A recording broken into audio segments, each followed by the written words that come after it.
Selamat malam Bapak Ibu Saudara-saudariku yang terkasih. Selamat datang dalam permenungan kita di hari yang ke-25 bulan Oktober, bulan Rosario. Saya ingin mengawali renungan saya dengan sebuah kisah nyata. Kejadian itu terjadi di salah satu kabupaten di mana saya menjadi pastor paroki. Di desa itu mayoritas penduduknya beragama Islam. Orang Katolik cuma beberapa, orang Protestan cuma 2-3 keluarga. Terjadilah pemilihan kepala desa dengan perangkat desanya.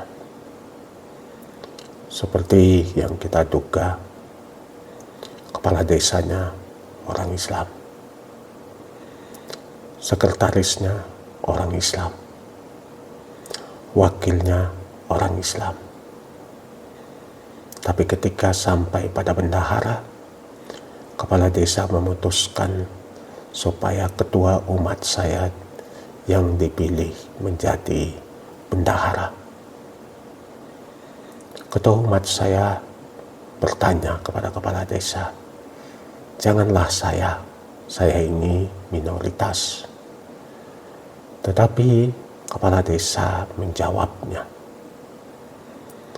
"Ya, kamu orang Katolik, kamu pasti jujur.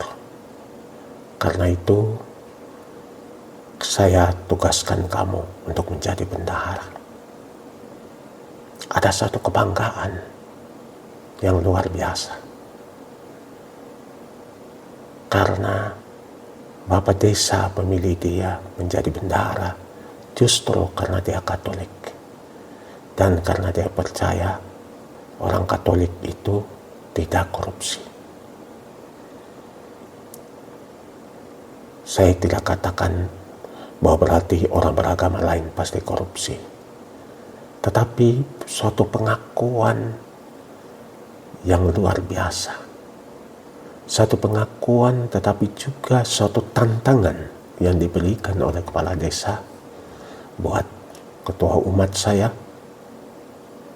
supaya hidup lurus, supaya hidup jujur, supaya hidup bertanggung jawab.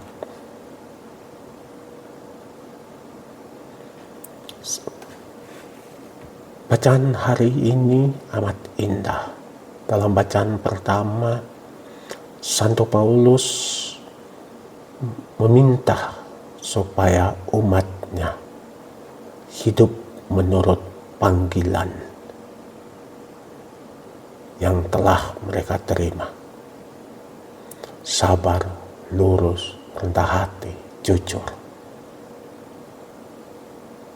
Dan saya yakin semua agama, apapun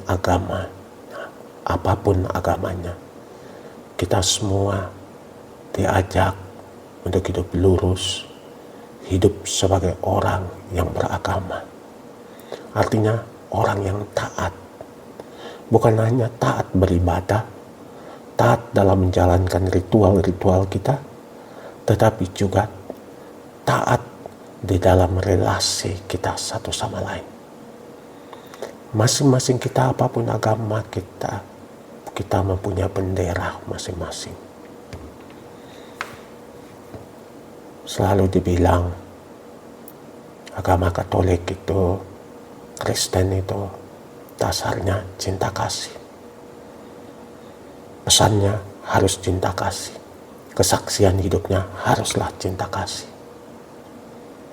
Islam artinya damai. Kesaksian dan pesan hidupnya haruslah damai. Dan seterusnya. Berarti agama-agama itu tidak pernah boleh dipakai untuk saling menghancurkan satu sama lain. Agama harus mengajak kita untuk hidup sebagai anak hamba Allah yang sejati, di mana orang melihat kepada kita, mereka melihat kehidupan agama kita. Indonesia ini negara yang punya menteri agamanya, yang untuk mengatur kehidupan beragama kita. Ada banyak peraturan-peraturan yang dibuat sepertinya memberatkan atau meringankan. Tapi peraturan-peraturan yang dibuat itu untuk mengajak kita untuk hidup berdampingan, hidup sebagai saudara dan saudari, untuk saling menghargai satu sama lain. Indonesia sebagai negara yang punya menteri agama sebenarnya mau ditekankan oleh pemerintahan kita bahwa kita ini orang-orang yang takut akan Tuhan. Kita ini adalah orang-orang yang kalau kita masuk ke dalam negara Indonesia, kita bisa melihat banyak sekali rumah ibadah. Entah Islam, entah Katolik, entah Protestan, entah Buddha, Hindu. Rumah-rumah ibadat itu di mana saja. Di lorong, di mana saja. Pertanyaan yang besar, sudahkah kita hidup taat pada agama kita?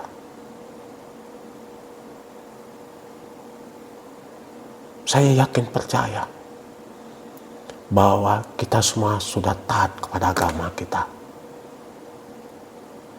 Secara ritual, doa, devosi, kita taat. Tetapi bagaimana dalam hidup kebersamaan kita? Sudahkah kita membangun persaudaraan itu? Sudahkah kita hidup sebagai orang beragama yang sejati, sama-sama anak Abraham, turunan Abraham? Sudahkah kita hidup saling menghargai dan menghormati satu sama lain?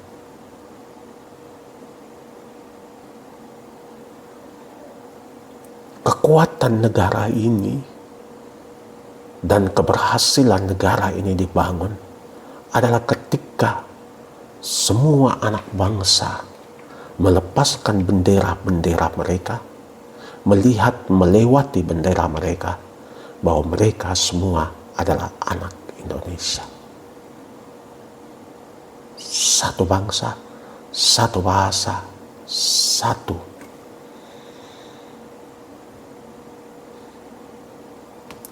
semuanya. Itulah yang membuat gerakan kemerdekaan itu berkobar. Bukan hanya di Pulau Jawa, bukan hanya di Sumatera, tetapi di seluruh Indonesia. Sehingga akhirnya membuat Belanda kewalahan.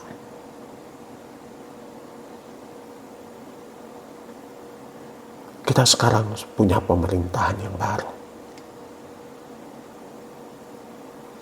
Mari kita satukan langkah kita. Mari kita tinggal belajar dari pengalaman 10 tahun dengan pemerintahan Jokowi. Apa yang salah, mari kita perbaiki. Apa yang perlu kita lanjutkan, mari kita lanjutkan. Tapi mari kita ingat bahwa kita semua ini adalah anak bangsa. Orang-orang yang beragama. Berarti bahasa kita haruslah bahasa beragama. Bahasa saling menghormati. Bahasa saling meneguhkan. Bahasa saling mengakui satu sama lain. Dan bukan bahasa saling menghina, saling menghancurkan. Ketika kita saling menghancurkan satu sama lain, bukan hanya kita yang hancur, tetapi komponen masyarakat, komponen bangsa ini hancur. Maka mari kita hidup berdasarkan iman kepercayaan kita. Mari kita tunjukkan kepada dunia bahwa Indonesia adalah sungguh-sungguh negara beragama. Semoga kita sekalian diberkati oleh Allah yang Maha Kuasa, Bapa, Putra, dan Roh Kudus. Amin.